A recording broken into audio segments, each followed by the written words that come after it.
నిరంతరం మాతో ఉండువాడా, alpha omega నీవే కదా, యుగ యుగములు ఏలువాడా, అల్ఫా ఒమేగా నీవే కదా, యుగ యుగములు ఏలువాడా. మా కాపరి సహాయకుడా, విమోచకుడా, పరిశుద్ధుడా, మా కాపరి సహాయకుడా, విమోచకుడా, పరిశుద్ధుడా, ఇమ్మానుయేలు ప్రభు, ఇమ్మానుయేలు ప్రభు, ఇమ్మానుయేలు ప్రభు.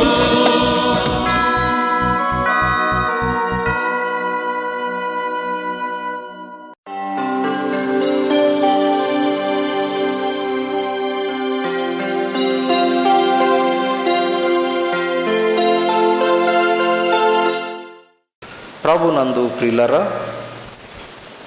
దేవుడు మనలను రక్షించుకున్నాడు. ప్రభువు తన శిలువ రక్తము చేత మనలను కడిగి ఆయన బిడ్డలుగా మనలను ఏర్పరచుకున్నాడు. ఆయన బిడ్డలుగా చేసుకున్న మనము ఎలా జీవించాలో దైవ గ్రంథంలో తెలియజేస్తూ ఉన్నాడు. చదువుదాం చూడండి. తిమోతికి రాసిన 2వ పత్రిక 2వ అధ్యాయం 3వ వచనం నుండి మనం చదివితే ప్రభువు కొరకు ఎలా జీవించాలో అక్కడ వివరిస్తూ ఉన్నాడు. ఆయన కొరకు జీవించే వారిలో ప్రభువు ఎలాంటి లక్షణాలను ఆయన ఆశిస్తూ ఉన్నాడు. క్రీస్తు యొక్క మంచి సైనికుల వలె, క్రీస్తు యొక్క మంచి సైనికుని వలె నాతో కూడా శ్రమను అనుభవించుము.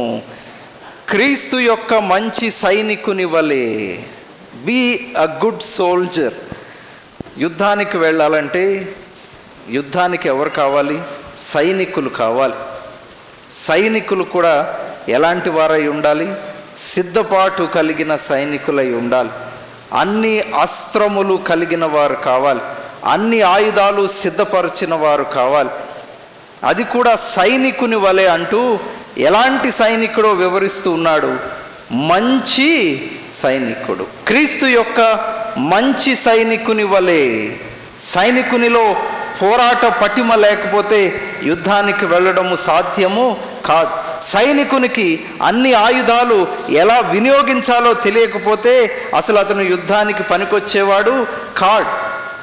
సైనికునిలో కావలసిన శక్తి లేకపోతే యుద్ధానికి అతను వెళ్ళలేడు, యుద్ధము చేయలేడు.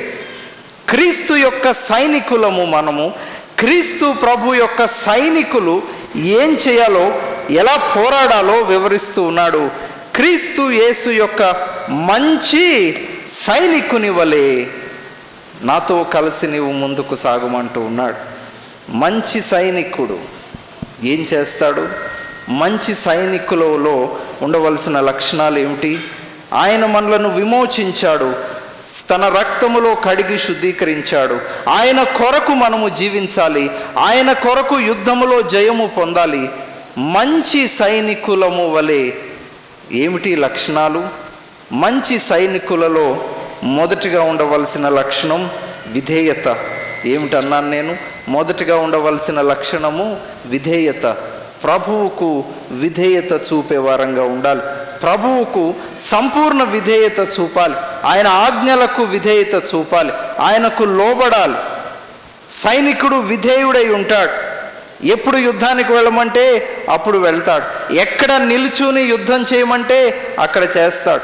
ఏ విధంగా యుద్ధము చేయమని ఆజ్ఞాపిస్తే ఆ విధంగానే చేస్తాడు.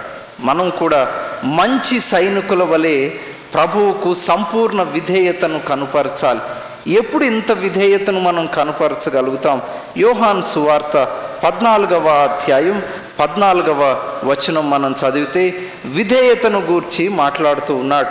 మీరు నన్ను ప్రేమించిన ఎడల మీరు నన్ను ప్రేమించిన ఎడల నా ఆజ్ఞలను గైకొందురు. అంతే, నాకు విధేయత చూపుతారు.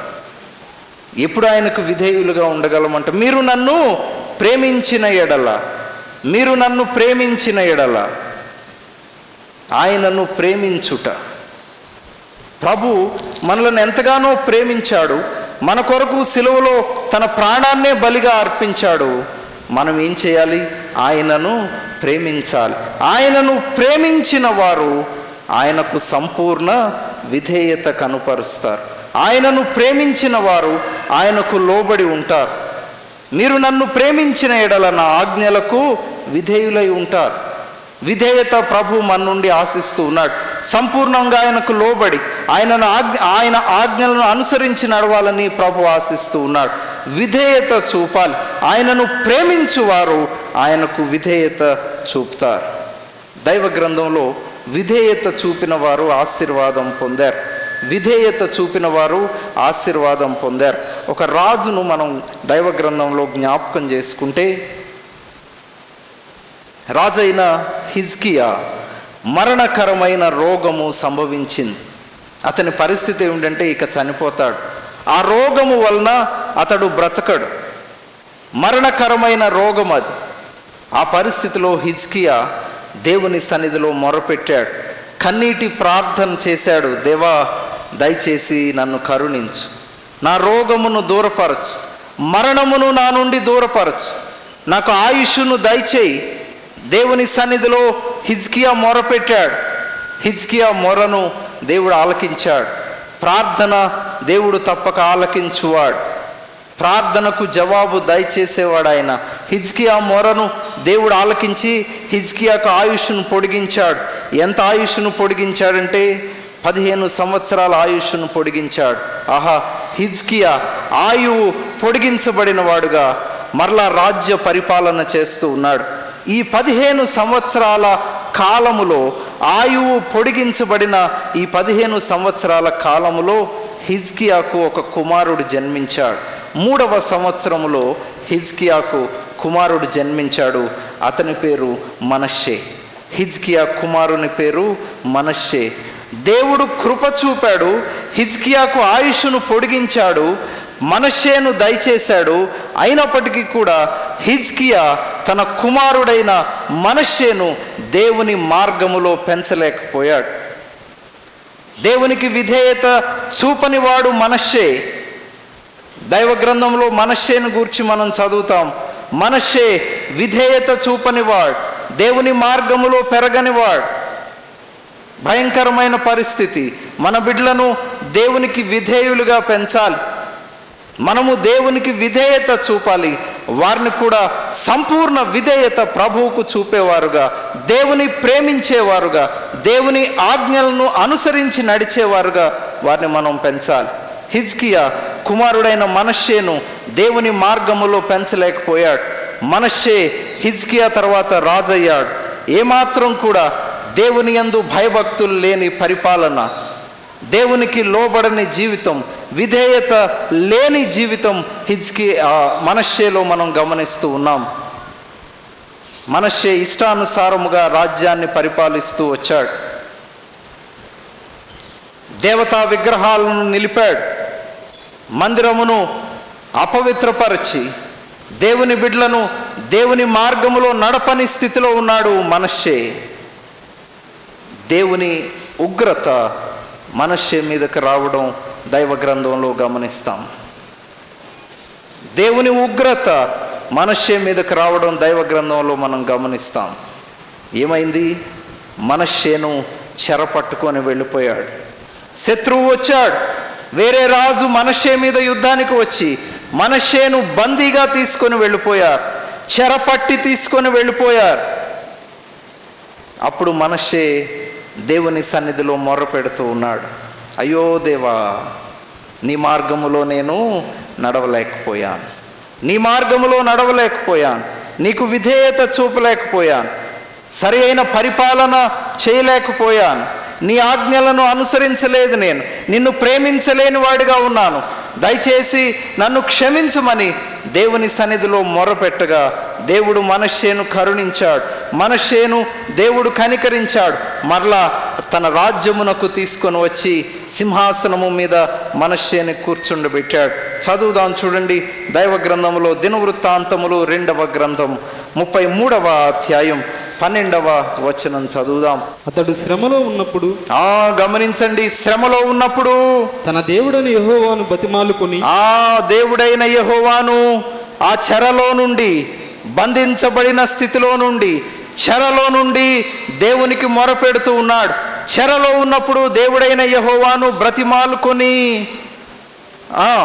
తన పితరుల దేవుని సన్నిధిని తన్ను తాను బహుగా తగ్గించుకొని ఆయనకు మొరలేడగా ఆయన అతని విన్నపములను ఆలకించి, తన మొరను ఆలకించి యెరూషలేమునకు అతని రాజ్యములోనికి అతని తిరిగి తీసుకొని వచ్చినప్పుడు యెహోవా దేవుడై ఉన్నాడని మనష్షే తెలుసుకొనేను. అదిగో విధేయత అక్కడి నుండి మరలా ప్రారంభమవుతుంది. మనష్షే జీవితంలో మరలా విధేయుడిగా ఉంటూ ఉన్నాడు. బిడ్డలను సరిగా పెంచలేకపోతే, దేవుని మార్గములో వారిని నడపలేకపోతే అవిధేయులు అవుతారు. భయంకరమైన పరిస్థితిని వారు ఎదుర్కొంటారు. దేవునికి విధేయత అవసరం. తల్లిదండ్రులకు విధేయత చూపాలి, సంఘమునకు విధేయత చూపాలి. విధేయత దేవుని బిడలలో ఉండవలసిన ముఖ్యమైన లక్షణం. మంచి సైనికుని వలె నీవు పోరాడుము. అవును, విధేయత చూపాలి. మనష్షే బంధించబడిన తర్వాత ఇప్పుడు గ్రహించి గుర్తెరిగి దేవుని సన్నిధికి వచ్చి మొరపెడుతున్నాడు. దేవా, నేను తప్పు చేశాను, నీకు విధేయుడిగా జీవించలేకపోయాను, దయచేసి నన్ను క్షమించు, నీకు విధేయత చూపుతాను. ఇదిగో దేవుడు మనష్షే ప్రార్థనను ఆలకించాడు. కరుణించి కనికరించి మరలా సింహాసనమును మనష్షేకు దయచేసిన వాడు. విధేయత మంచి సైనికునిలో ఉండవలసిన లక్షణం ఏమిటంట? విధేయత. దైవ గ్రంథంలో మనందరికీ పరిచయమైన ఒక వాక్య భాగం మనకు తెలుసు. వివాహము రాగానే వివాహములో ఇదిగో ఈ వాక్యము చదువుతారు, ఈ వాక్యాన్ని వివరిస్తారు. ఏమిటది? నూతన నిబంధన గ్రంథానికి మనం వస్తే ప్రభువు చేసిన మొట్టమొదటి సూచక క్రియ అన్నాడు. ఏమిటది? కానా విందు. కానా విందు. ఆ వివాహములో ద్రాక్షారసం అయిపోయింది. వివాహములో ద్రాక్షారసం అయిపోయింది. వెంటనే అందరూ పరిగెత్తుకొని వచ్చారు, కంగారు పడిపోతూ ఉన్నారు. అరే, ద్రాక్షారసం అయిపోయింది, ఏం చేయాలి? ఆ కంగారు పడుతూ పరిగెత్తుకుంటూ వచ్చి మరియ దగ్గరకు వచ్చారు. ఆమె దగ్గరకు వచ్చి అన్నారు, అమ్మా, ద్రాక్షారసం అయిపోయింది, ఏం చేయమంటావు? ద్రాక్షారసం అయిపోయింది, అంత కంగారుగా ఉంది, మాకు ఏం చేయాలో తోచట్లేదు, దయచేసి ఏం చేయాలో చెప్పు, మాకు సలహా ఇవ్వు. ఇదిగో ఆయన ఇక్కడే ఉన్నాడు కదా, ప్రభు అక్కడే ఉన్నాడు కదా. మరియా రికమెండేషన్ నేను చేస్తాను, మీకేం పర్లేదు, రండి అని ఆయన దగ్గరికి తీసుకొని వెళ్ళి ఏమందామే? ఆయన మీతో చెప్పునది చేయుడి. ఒక్కటే మాట, ఆయన మీతో చెప్పునది చేయుడి. Just obey his word. ఆయనకు లోబడు, విధేయత చూపు. ఆయన ఆజ్ఞలకు లోబడితే మన జీవితాలు ఆశీర్వదించబడతాయి. తల్లిదండ్రులకు విధేయత చూపితే దీర్ఘాయువు కలిగి ఉంటామన్నాడు. సంఘమునకు విధేయత, దేవుని ఆజ్ఞలకు విధేయత చూపి ముందుకు సాగినప్పుడు మన జీవితాలు, కుటుంబాలు ఆశీర్వదించబడతాయి. ఆయన మీతో చెప్పునది చేయుడి, అంతే. ప్రభు అన్నాడు, ఆ 6 రాతి బాణలను నీళ్లతో నింపుడి. రాతి బాణలను నీళ్లతో నింపుడి. అదేంటయ్యా, మాకు కావాల్సింది ద్రాక్షారసం, నువ్వేంటి నీళ్లతో నింపమంటావు? వారు తిరిగి ప్రశ్నించిన వారు కారు. విధేయత చూపిన వారు. జీవిత యాత్రలో, విశ్వాస యాత్రలో మనకు ఎన్నో అనుమానాలు ఉంటాయి, ఎన్నో తలంపుల మధ్య కొట్టుమిట్టాడుతూ ఉంటాం.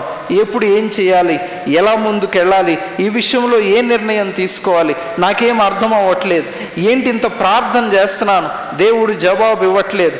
మనం చేయవలసింది ఒక్కటే, ఆయన మీతో చెప్పునది చేయుడి. ఆయనకు విధేయత చూపితే, ఆయన ఆజ్ఞలకు లోబడి ముందుకు సాగితే ప్రభు తప్పక మనకు జయం ఇచ్చేవాడుగా ఉన్నాడు. ఆయన చిత్తానికి తల వంచి ఆయనకు సంపూర్ణ విధేయత చూపి ముందుకు సాగితే మనలను జయముతో ప్రభు నడిపించేవాడుగా ఉన్నాడు.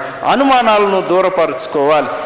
మనలో ప్రతినిత్యం అనుమానాలు, ఏంటి ఇట్లా అవుతుంది, ఇలా నాకే ఎందుకు అవుతుంది కదా. ఎన్నోసార్లు దేవుని దూషించిన పరిస్థితులు, ఎన్నోసార్లు దేవుని మీదే తిరుగుబడిన పరిస్థితులు, దేవుడు నాకే ఎందుకు ఇలా చేస్తున్నాడు, నా జీవితంలోనే ఎందుకు ఇన్ని శ్రమలు ఎదుర్కొంటూ ఉన్నాను, ఇలాంటి పరిస్థితి ఎందుకు ఎదురవుతుంది. మనం చేయవలసింది ఒక్కటే, ఆయన ఆజ్ఞలకు విధేయత. ఆయన మీతో చెప్పునది చేయుడి.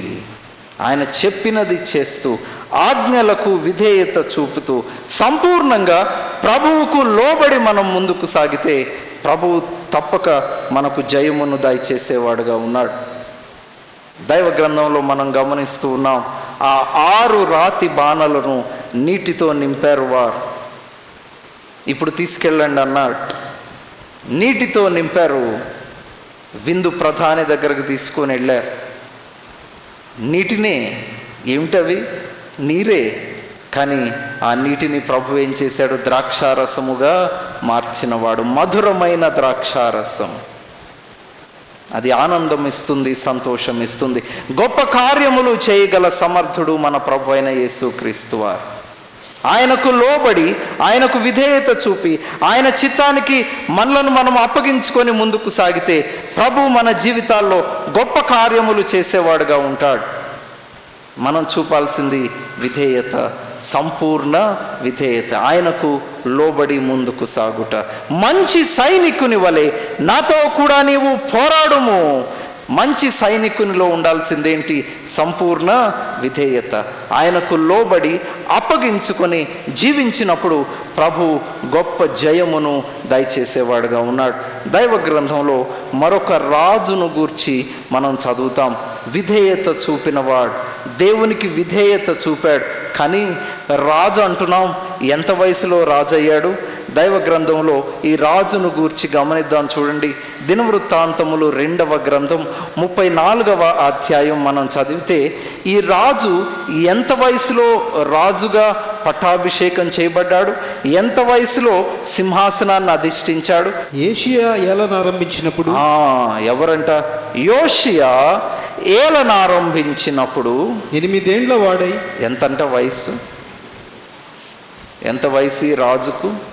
8 సంవత్సరాలు. కేవలం 8 సంవత్సరాల వయసు.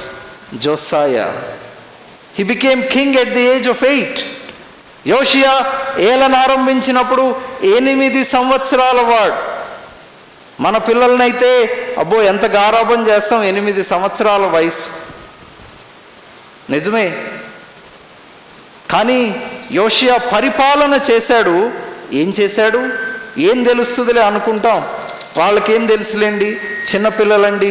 దేవుని జ్ఞానములో బిడలు ఎదగాలి. దేవుని జ్ఞానములో బిడ్డలు ఎదిగినప్పుడు బాల్యమందే రక్షించబడతారు. బాల్యము నుండే దేవుని మార్గములో వారు నడుస్తారు.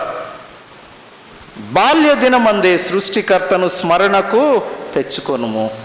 దేవునికి ఒక ప్రణాళిక ఉంది. మన బిడ్డలు చిన్న వయసులోనే దేవుని మార్గములో నడవాలని దేవునికి ఉద్దేశం ఉంది. వారు దేవుని జ్ఞానములో పెరిగి ముందుకు సాగినప్పుడు దేవుడు వారి జీవితాలను ఆశీర్వదించేవాడుగా ఉన్నాడు. యోషియా ఏలనారంభించినప్పుడు ఎంత వయసు అంట? కేవలం 8 సంవత్సరాలు. చదువుదాం. 8 సంవత్సరాల వయసులో సింహాసనమును అధిష్ఠించి యెరూషలేములో 31 సంవత్సరము ఏలెను. అతడు యెహోవా దృష్టికి నీతిని అనుసరించుచు. ఏం చేస్తున్నాడంట? ఎన్ని సంవత్సరాల వయసులో? 8 సంవత్సరాల వయసులో యెహోవా దృష్టికి నీతిని అనుసరించుచు, కుడికైనను ఎడమకైనను తిరుగక తన పితరుడైన దావీదు చూపిన ప్రవర్తనకు సరిగా ప్రవర్తించెను. బాబా, ఎంత వయసు అంట? అతి చిన్న వయసులో సింహాసనమును అధిష్ఠించి దేవునికి విధేయత చూపుతున్నవాడు, తన పితరుడైన దావీదు నడిచిన మార్గములో నడుస్తున్నవాడు, ఇటు అటు తిరుగక, కుడికి గాని ఎడమకు గాని తిరుగక, తిన్నగా దేవుని మార్గములో సరి అయిన రీతిలో నడిచిన వాడు, మంచి సైనికుడు, విధేయత కలిగి ముందుకు సాగవలసిన వాడు. యోషియా 8 సంవత్సరాలకే ఏలన ఆరంభించి దేవుని మార్గములో నడిచినవాడు. కుడికి గాని ఎడమకు గాని తిరుగక దేవుని మార్గములో నడిచినవాడు. ఇంకా కొంచెం చదువుదాం చూడండి. యోషియాను గూర్చి కొన్ని మాటలు మనం దైవ గ్రంథంలో జ్ఞాపకం చేసుకోవాలి. తన ఏలుబడి యందు 8వ సంవత్సరమున తానింకను బాలుడై ఉండగానే, ఎలా ఉండగానేనంట, ఎంత శ్రేష్టమైన మాటలు వ్రాయబడుతూ ఉన్నాయి దైవ గ్రంథంలో. తానింకను బాలుడై ఉండగానే అతడు తన పితరుడైన దావీదు యొక్క దేవుని యొద్ద విచారించుటకు పూనుకొనినవాడు. దేవుని యొద్ద విచారించుటకు పూనుకొనినవాడు, దేవుని యొద్ద మొరపెట్టినవాడు, దేవుని సన్నిధికి చేరి వచ్చినవాడు. దేవా, నా రాజ్యము పట్ల, నీవు నాకు అప్పగించిన ఈ రాజ్యము పట్ల నీ చిత్తమేమిటి? నీవు నన్ను నడిపించు, జ్ఞానము దయచేయి, నీ ప్రజలను నీ మార్గములో నడిపించడానికి జ్ఞానం ఇవ్వు. ఎంత శ్రేష్టమైన మాటలు. తానింకను బాలుడై ఉండగానే అతడు తన పితరుడైన దావీదు యొక్క దేవుని యొద్ద విచారించుటకు పూనుకొని 12వ ఏట ఉన్నత స్థలములను దేవతా స్తంభములను పడగొట్టి చెక్కిన విగ్రహములను పోత విగ్రహములను తీసివేసి యూదా దేశమును యెరూషలేమును పవిత్రము చేయనారంభించాడు. ఏం చేస్తున్నాడంట? పవిత్రము చేయ ఆరంభించాను. ఎంత శ్రేష్టమైన మాటలు దైవ గ్రంథంలో చదువుతున్నాం. చిన్న వయసులో అతడు ఇంకా బాలుడై ఉండగానే పవిత్రతను గూర్చిన మాటలు యోషియాను గూర్చి వ్రాయబడుతూ ఉన్నాయి. పరిశుద్ధత, పవిత్రత మన జీవితాల్లో చాలా అవసరం. మంచి సైనికుడు, దేవునికి విధేయత చూపువాడు, ఆజ్ఞలకు లోబడువాడు, పరిశుద్ధముగా దేవుని కొరకు జీవించువాడు. జీవిత యాత్రలో, విశ్వాస యాత్రలో దేవుని కంటే కూడా మనము దేనిని ఎక్కువగా ప్రేమించడానికి వీలు లేదు. మన స్థితిగతులలో, మన నిర్ణయాలలో మనము కేవలం దేవుని నామాన్ని మహిమపరిచే వారంగా ఉండాలి. సొంత నిర్ణయాలకు అవకాశము లేదు. సొంత నిర్ణయాలకు మన జీవితంలో అవకాశం లేదు. దేవుని చిత్తానికి లోబడినప్పుడు మన జీవితాలు ఆశీర్వదించబడతాయి. దేవుని సన్నిధిలో అనుదినం మనం చేయవలసిన ప్రార్థన ఇదే: ప్రభువా, నీ చిత్తానికి నన్ను నేను అప్పగించుకుంటూ ఉన్నాను.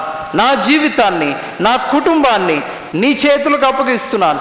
నీ చిత్త ప్రకారము నన్ను నడిపించు. నా సొంత ఇష్టము కాదు, నా సొంత తలంపులు కాదు. యోషియా 8 సంవత్సరాల వయసులో రాజుగా పట్టాభిషేకము చేయబడి దేవుని మార్గములో నడిచినవాడు, పవిత్రపరచినవాడు, పరిశుద్ధమైన జీవితం. ఇంకా కొంచెం చదువుదాం చూడండి త్వరగా. అతడు చూచుచుండగా జనులు బయలుదేవతల బలిపీఠములను పడగొట్టి వాటిపైన ఉన్న చూచుచుండగా జనులు బయలుదేవతల బలిపీఠములను పడగొట్టి వాటిపైన ఉన్న సూర్య దేవతల విగ్రహములను అతని ఆజ్ఞ చొప్పున నరికివేసి దేవతా స్తంభములను, చెక్కిన విగ్రహములను, పోత విగ్రహములను తుత్తునీయలుగా కొట్టి చూర్ణము చేసి వాటికి బలులు అర్పించిన వారి సమాధుల మీద చల్లివేసిరి. ఎంత శ్రేష్టమైన మాటలు మనం యోషియాను గురించి జ్ఞాపకం చేసుకుంటూ ఉన్నాం.